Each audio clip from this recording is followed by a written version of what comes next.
तो मुझे काम अच्छा लगा, तो मैंने डिसाइड किया कि मैं आपसे ही बनवाऊंगा। बिल्कुल उसी के अनुरूप मेरा मकान बना जी। जिस हिसाब से मेरी अपनी प्लानिंग थी। ये एक फेथ होता है, एक विश्वास होता है। मकान तो देखा, दूसरे मकान और भी देखे मैंने, इसमें जो प्लानिंग की हुई है आप ही लोगों की है। हमने कुछ भी नहीं बताया इसमें, अपने हिसाब से आप ही का अपना है।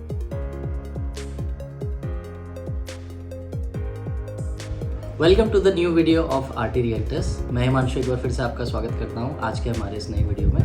और आज हम आए हैं एक और विला को दिखाने के लिए जिसको हमने रिसेंटली डिलीवर किया है। और ये विला है पंत जी एंड फैमिली का, जिसमें सर हैं retired AE from the PWD department Haldwani, और उनके बेटे हैं मिस्टर हिमांशु पंत। सर का पूरा नाम है मिस्टर पूरन चंद्र पंत जी। और ये विला है बिठोरिया नंबर 1 में, जो कि लगभग 3400 स्क्वायर फीट लैंड एरिया पे बना है, जिसका डायमेंशन है 60 बाई 55 अप्रॉक्सीमेट। और लगभग 2750 स्क्वायर फीट में ये एरिया हम लोगों ने अभी रिसेंटली बिल्ड किया है, जो कि 4 BHK डुप्लेक्स है और बहुत ब्यूटीफुल सा विला बना हुआ है। तो इसी के लिए हम अंकल के पास आए आज बात करने के लिए, थोड़ा अंकल से जानते हैं उनके फीडबैक्स। तो कुछ एक पॉइंट्स है मेरे बेसिकली आपसे डिस्कस करने हैं। तो पहला ये कि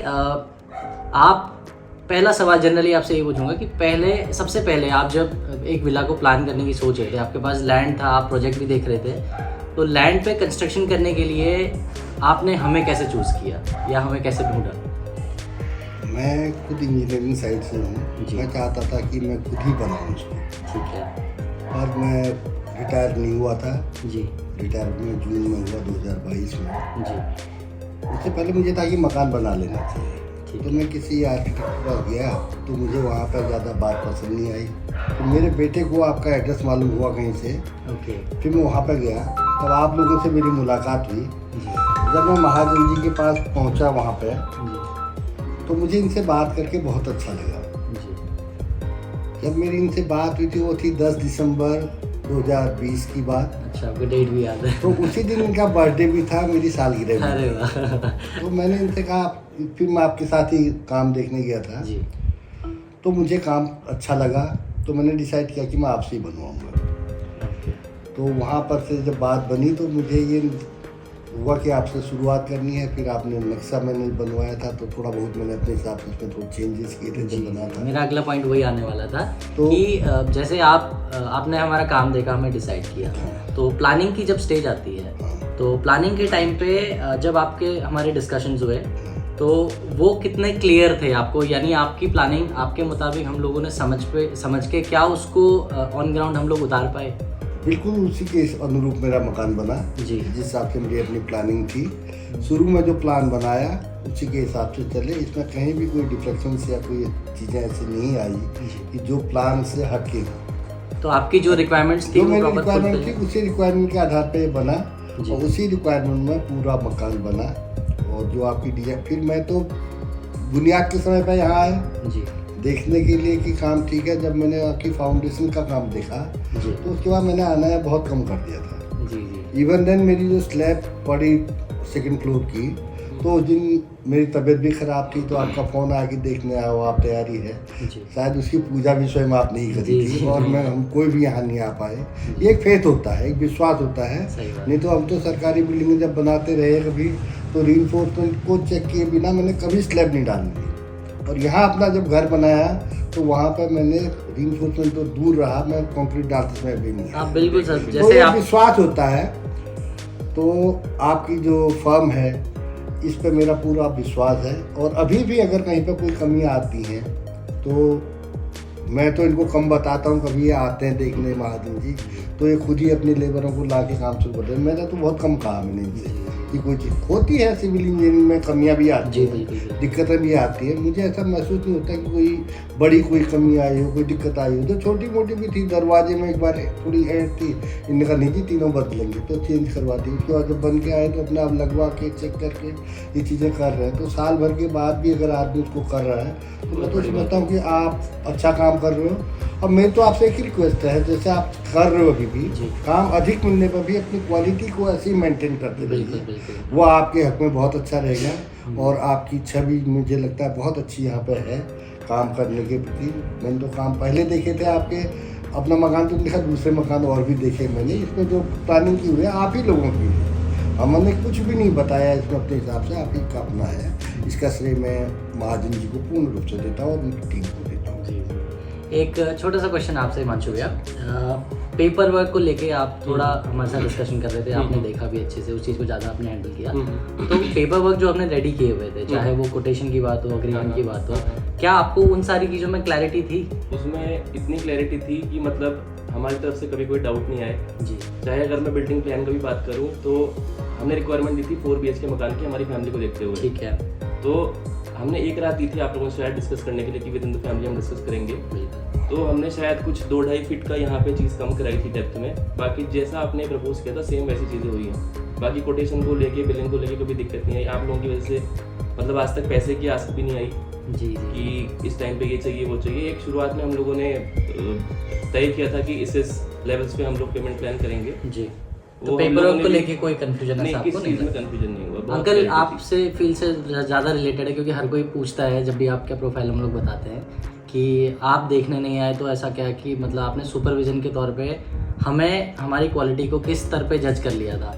मैंने जब शुरू में देखा हल्द्वानी में, खास तौर पे जब फाउंडेशन बनाते हैं लोग जी, तो फाउंडेशन की जो डेप्थ और जो विड्थ होती है, लंबाई चौड़ाई जी, राफ्ट जो नीचे पड़ती है फाउंडेशन की, उसको लोग बहुत कम करते हैं। ओके। आपका 4 फीट बाई 4 फीट आपने डिजाइन में मुझे दिया जी, और मैं देखने तब आता था ऑफिस से, दिन में लंच पीरियड पर मैं आता था, मुझे लगा कि ये बिल्कुल ठीक है, कंक्रीट का रेशियो भी ठीक था।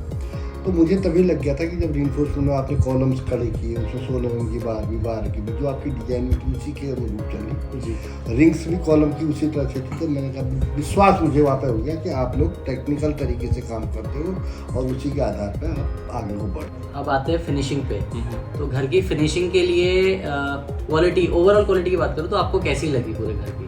ओवरऑल अगर मैं फिनिशिंग की बात करूं तो जो कलर थीम यूज़ हुई है घर पे बहुत सेटल हुई है। मतलब आजकल जैसे मॉडर्न विलास होते हैं, आप दरवाजों की पॉलिश देखें, चाहे ग्लास वर्क देखें, चाहे कलर थीम देखें, लाइट वर्क देखें, कोप लाइट्स का, ये सब बहुत अच्छा हुआ है। बाकी एक भैया ने सजेस्ट किया था मुझको कि जो स्टेयर केस है वो अंदर से है तो ग्लास वर्किंग लगा लो, तो वो चीज़ अगर आप देखेंगे तो और ज़्यादा निखारती है घर के ओवरऑल अपीयरेंस को जी। तो वो चीज़ मुझे बहुत अच्छा लगा। मतलब मैं चाहे घर पे कोई गेस्ट आए, चाहे मेरे फ्रेंड्स आए, सब लोग अंदर आके इम्प्रेस ही होते हैं इस चीज़ से। अच्छा, एक सवाल आपसे और पूछना है हिमांशु भैया। सुपरविजन के लिए हमारी टीम डेडिकेटेड रहती है, तो जैसे इंजीनियर्स हैं हमारे, सुपरवाइजर्स हैं, हम लोग आते रहते हैं साइट्स पे। क्या आपको अपने घर के लिए बार बार आना पड़ता था काम देखने के लिए, या आपको अपडेट्स मिल जाती थी खुद से? अच्छा, तो मैं अगर आपको ऑनेस्टली बताऊँ इस चीज़ में, तो मैं आता था 4-5वें दिन, ठीक है, और मैं आता था शौक के तौर पे कि मकान बन रहा है, कैसा बन रहा है, खुद के देखने के लिए। मतलब मुझे इंजीनियरिंग फील्ड का तो इतनी नॉलेज है नहीं, मेरा मेन काम था जब इंटीरियर का शुरू हो तो मैं थोड़े से अपने पॉइंट्स पुट अप करूँ, उसकी ज़रूरत जो कि पड़ी नहीं। मतलब मैं आता था शौक के लिए, पापा आते थे 15-20 दिन में एक बार, क्योंकि इनका ट्रस्ट बिल्टअप हो गया था, इन्होंने चेक कर ली थी क्वालिटी पहले से ही। बाकी जब भी मैं साइट पर आता था एक सुपरवाइजर हर समय रहता था। ओके, हाँ, तो अपडेट्स आपको प्रॉपर मिल जाती है? अपडेट्स आपने व्हाट्सएप ग्रुप भी बनाया हुआ था जिसमें हमको लेटेस्ट मकान की इमेजेस हो, वीडियोस हो, कोई काम शुरू हो रहा है, चाहे मेटेरियल उतर रहा है, ये सारे हम अपलोडेड रहते थे। Okay okay. अंकल, एक आपसे पूछूंगा क्वेश्चन, फिनिशिंग के टाइम पे जैसे हम लोग टाइल्स के जो सिलेक्शन हमारे रहते हैं और माइका सिलेक्शन होते हैं वार्डरोब के लिए, किचन के लिए, तो वो क्या हमने आपके सामने खुद से प्रेजेंट करें, या ऐसा तो नहीं था कि ज़बरदस्ती हम लोग को जो पसंद आया वो लगा दिया? टाइल का हमने तो आपसे कहा था कि जो आप अपने हिसाब से उचित समझते हैं लगा दें, पर उसके बावजूद भी मैं आप लोगों के साथ शोरूम में गया, आपने कहा पसंद करिए, हमारी भी चॉइस अपनी जो थी हमने बताई, तो आपकी जो चॉइस है उसको मैंने ऊपर रखा, इसमें चॉइस आप ही लोगों की। अच्छा, चलिए, मोस्टली हम लोग कोशिश इसलिए करते हैं, इसलिए किया कि आपने मुझे बताया था कि आपने काफ़ी इस पर रिसर्च करी हुई है, देखा हुआ है, तो मैंने अपना दिमाग अपने मकान में बिल्कुल नहीं लगाया। मैं आपको सही बताऊँ, अगर सत्य बात आप देखते हो, हल्द्वानी में हमारे साथ वालों के कई लोग जो बंदे, उनको मुझे बुलाते भी, मैं जाता भी हूँ देखने, पर अपने मकान में मैंने नहीं देखा। ऑनेस्टली बात अगर आप पूछते हो तो वो इसलिए नहीं गया क्योंकि विश्वास में बहुत ज़्यादा करता हूँ और मेरा विश्वास में मैं खरा उतरा, इसलिए कभी कभी मुझे आते धोखा भी नहीं मिला, इसलिए मैंने जब देखा वो सही था। और मेरा अपना डिसीजन जो मैंने आपसे करा, शुरू में तो मैं सोच रहा था कि मैं खुद ही करूँगा, मटेरियल लाऊंगा, तो मेरी अपनी दौड़ भाग बच गई और मुझे कुछ भी अपनी मेहनत इसमें मैंने नहीं करी। इवन देन आपने जो बिजली के कनेक्शन है, पानी का है, इसमें भी मुझे सपोर्ट करके खुद ही लगाए। जी। इसके लिए भी मैं किसी ऑफिस में नहीं गया, हालांकि जाता तो मैं आसानी से लगवा लेता, लेकिन मैं कहीं नहीं गया। मैंने आपसे शुरू में कहा था आप मकान बना रहे हो, मुझे ताला लगा के कमरा दे दीजिए, मैं नहीं कुछ करूँगा। वो मैंने इसलिए कहा था कि जॉब के साथ साथ ही काम देखना कठिन होता है। सही बात है। और दूसरा उसमें पे ये था कि मैं इतनी भाग दौड़ कर नहीं सकता था, तो जो मैंने अपना डिसीजन लिया वो सही था। खुद बनाता तो भी मैं दौड़ भाग में कई परेशानियां आती, क्योंकि इसका टच हमें दुकानों में इतना है नहीं कि कहाँ से क्या मटेरियल खरीदना है, क्या देना है, क्या लेना है, वो आप कैसे ठीक है। दूसरा इवन देन आपने मुझे बेड भी बना के दिए रहने के लिए। मुझे पूरा कमरा, जो बात हुई थी कि फर्निश रूम मिले, सब कुछ सही मिला और ईश्वर की कृपा से मेरा सब ठीक हो रहा, शांति है सब कुछ। अच्छा, इंटरेक्शन की अगर बात करें, आप लोग कभी कभी साइट पे आते थे तो सुपरवाइजर्स के प्रति या भैया हैं, मैं हूँ, कोई भी साइट पे मिल रहा है तो उनसे आपके इंटरेक्शन कैसे रहते थे? मेरे सबसे पारिवारिक संबंध थे। आपका इवन कोई लेबर भी था, आप मैं उसको भाई की तरफ ट्रीट किया अपने। हाँ, और मैं आज भी इस बात की मुझे खुशी है कि आपकी कोई भी टीम है वो मेरे परिवार के सदस्य के रूप में मैं उसको अपना मानता हूँ जी। और आप लोगों को तो मैं अपना छोटा भाई मानता हूँ। मुझे कभी ये नहीं है कि आपको कॉन्ट्रैक्टर के रूप में मैंने देखा ही नहीं। मैं सोचता था कि आप लोग काम कर रहे हो तो वह काम मेरा अपना व्यक्तिगत हो रहा है। एक बहुत छोटा सा पॉइंट है अंकल, आप वाकिफ होंगे इससे कि जनरली कोई कॉन्ट्रैक्टर से लोग मकान बनाने की कोशिश करते हैं, सपोज मार्केट में कई सारे लोग हैं, तो मेन चीज़ आती है कि कॉन्ट्रैक्ट लेने के लिए लोग बजट एक दे देते हैं, लेकिन जब तक आपका घर फिनिश होता है, पूरा कंप्लीट होता है, तो बजट में काफ़ी हद तक वेरिएशन आ चुके होते हैं, जो कि आर्ग्यूमेंट्स का एक कारण बन जाता है। आपके क्या वो चीज़ आपने फील करी? आपके इसमें मैं एक सबसे अच्छी बात बताऊँ जी कि हम लोग गवर्नमेंट में बिल्डिंग बनाते थे जी। हर चीज़ की एक क्वांटिटी निकालते थे, एनालिसिस ऑफ रेट के आधार पर एनालिसिस करते थे आइटम वाइज। इवन देन हम कितना सरिया लगेगा, कितना सीमेंट लगेगा, कितनी लेबर लगेगी, हर चीज़ कैलकुलेट करते थे। उसके बावजूद भी वेरिएशंस आती थी। पर आपके यहाँ पे मैंने देखा कि मेरे जो वेरिएशन आए बहुत नॉमिनल आई है लास्ट में, और जो कॉस्ट हमने डिसाइड की थी उसमें बहुत ही नॉमिनल फर्क पड़ा, वो नहीं के बराबर है, ±2%। समझ रहे, 2% के विदिन ही शायद ये रहा और उससे ऊपर नहीं रहा। उसमें भी कुछ आइटम थोड़ा कम हुई, कुछ घटी, वो बिल्डिंग्स में आता है। इतना ऐसा है जब आप करते हो एक ग्राफ शीट में लाइन खींचने में और साइड में बनाने में थोड़ा बहुत अंतर आता है। दूसरा ब्रिक्स की साइज में आता है, उसकी वजह से थोड़ा अंतर आता है, वही अंतर है, बाकी कोई फ़र्क नहीं है। तो हिमांशु भाई, आप तो जनरली बाहर जॉब करते हैं, अंकल मोस्टली हल्द्वानी रहते हैं, तो अंकल से मैं सवाल पूछूंगा। अंकल, आप रह रहे हैं करीबन 1 साल हो गया आपको घर पे रहते हुए, घरों में कुछ एक छोटे मोटे इश्यूज आते रहते हैं, तो वो चीज़ हम लोग कोशिश करते हैं आफ्टर सेल सर्विस में उसको कवर करने की। आफ्टर सेल सर्विस के लिए आपका हमारे प्रति क्या रिस्पॉन्स है? आपको प्रॉपर मिल रही है या कैसा है, थोड़ा सा इसके बारे में? सबसे पहली बात तो है बहुत बड़ी कोई दिक्कत मुझे आई नहीं जी। एक आध दिक्कत जो आई थी तो वो महाजन जी यहाँ आके खुद ही उनको ठीक करा गए। उसके बाद मेरे थोड़ा किचन में थोड़ा सा प्रॉब्लम आया था पानी के सीपेज का जी, तो उनको मैंने जब बताया तो तुरंत ही आदमी बुला के उसको ठीक करा दिया। तो ये बहुत अच्छी सर्विस है। 1 साल के बाद भी अगर मैं किसी चीज़ के लिए आपको फ़ोन कर रहा हूँ तो आप उसको समझ रहे हो कि ये कमी हो रही है, उसको हमें ठीक करना है, तो आदमी आ रहा है, कोई दिक्कत नहीं है। वैसे कोई बड़ी समस्या कहीं पर नहीं आई है। तो अब लास्ट में मैं आपके सब कामों से पूर्ण रूप से संतुष्ट हूँ, मुझे कोई अपनी कहीं कोई दिक्कत नहीं है। ये मैं शुरू से ही कहता हूँ। दूसरा मेरा ये है कि आपसे पारिवारिक संबंध में मानता हूँ, तो कमी का तो मैं दिक्कत ही नहीं है। हम भी कोशिश करते हैं कि कहीं पर अगर कुछ होगा तो बताऊंगा, तो मुझे पूरा भरोसा है कि 2 साल बाद भी कमी आएगी तो आप उसको ठीक कर देंगे। बिल्कुल सर, बिल्कुल। आपके नोन में अगर कोई घर बनाता है, फ्रेंड्स में कोई घर बनाता है, क्या आप हमें रेकमेंड करेंगे? मैं 100% करूँगा। तो सबसे पहले ये बोलते हैं, मैं तो जो मेरे किसी ने बनाया उसी को मैंने उनको कहा। लेकिन एक बात आपको बताऊंगा, हल्द्वानी में लोगों के साथ दिक्कत एक है, यहाँ पर लोग सब इंजीनियर बन जाते हैं काम करते हैं। तो वो क्या चाहते हैं कि मकान जो है जो 1900 रुपये स्क्वायर फीट का रेट आप कोई ले रहा है तो उसको सोचते हैं 1200 में कोई कर दे। शुरू में 1200 का रेट तय करते हैं, उसके बाद कॉन्ट्रैक्टर भी, वो भी दोनों में आर्गूमेंट्स होती हैं, दोनों परेशान रहते हैं। सही बात है। और कभी कभी तो मैंने देखा लोगों के मकान अधूरे छूट जाते हैं या कॉन्ट्रैक्टर की स्थिति ऐसी हो जाती है कि वो दिवालिया हो जाते हैं। सही बात। उनकी स्थितियाँ इतनी ख़राब आती हैं कि मटेरियल में इसमें रोज़ बहसबाजी। और मैं तो हर एक से कहता हूँ, अगर हल्द्वानी में कोई बनाए मकान, आप पहले कॉन्ट्रैक्ट सही तरीके से दीजिए, उसके बाद क्योंकि जो आदमी काम कर रहा है उसको भी अपना सब कुछ लगाने के लिए नहीं बैठा वो, तो आप रेट्स को समझिए, समझने के बाद काम लीजिए। उसके बाद अगर आप गलत हाथों में दे रहे हो तो आप भी परेशान होंगे, वो भी, और अनावश्यक किसी को परेशान भी नहीं होता। जहाँ तक मेरा व्यक्तिगत अपना मानना है। पेमेंट्स के लिए क्या कोई परेशानी आई हमारी? पेमेंट्स का मेरा ये था, जो आपकी हमारी स्लैब थी जी, तो मैंने तो शुरू में पहले कहा था भाई मेरे पास तो थोड़ा बहुत पैसा है वो मैं दे रहा हूँ आपको, उसके बाद तो मैं रिटायरमेंट बाद ही दूँगा। तो आपने कहा यस, तो मैंने लोन सेंक्शन कराया, मेरा तो लोन भी हो गया था, और वो भी नहीं होता तो शायद आप कभी कुछ नहीं कहते।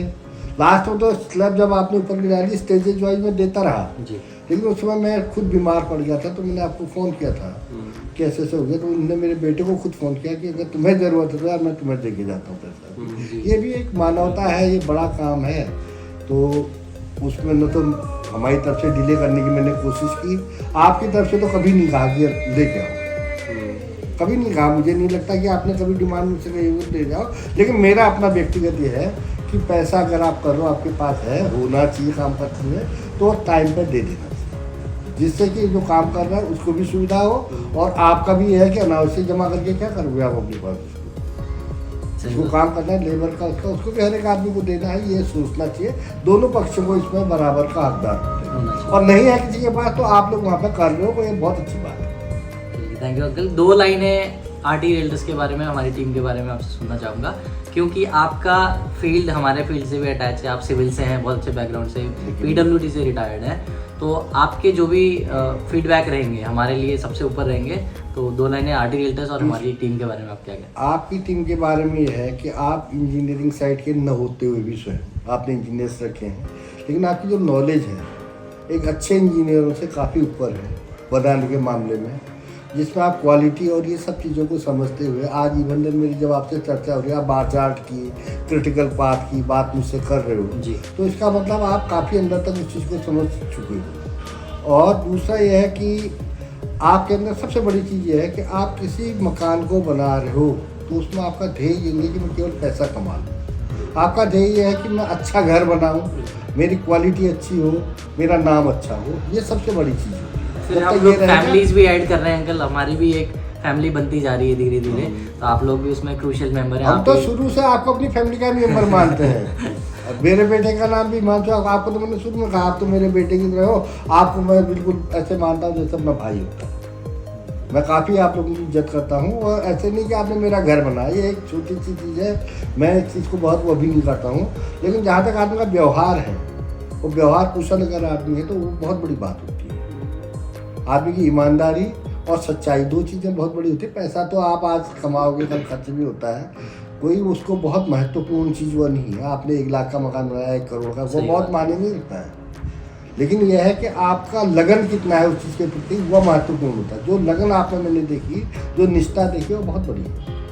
इसके लिए मैं आपको शुभकामनाएं देता हूँ, और ईश्वर से प्रार्थना करता हूँ कि आपका कारोबार दिन प्रतिदिन बढ़े, आप ऊंचाइयों को छूएं। Thank you so much uncle, thank you.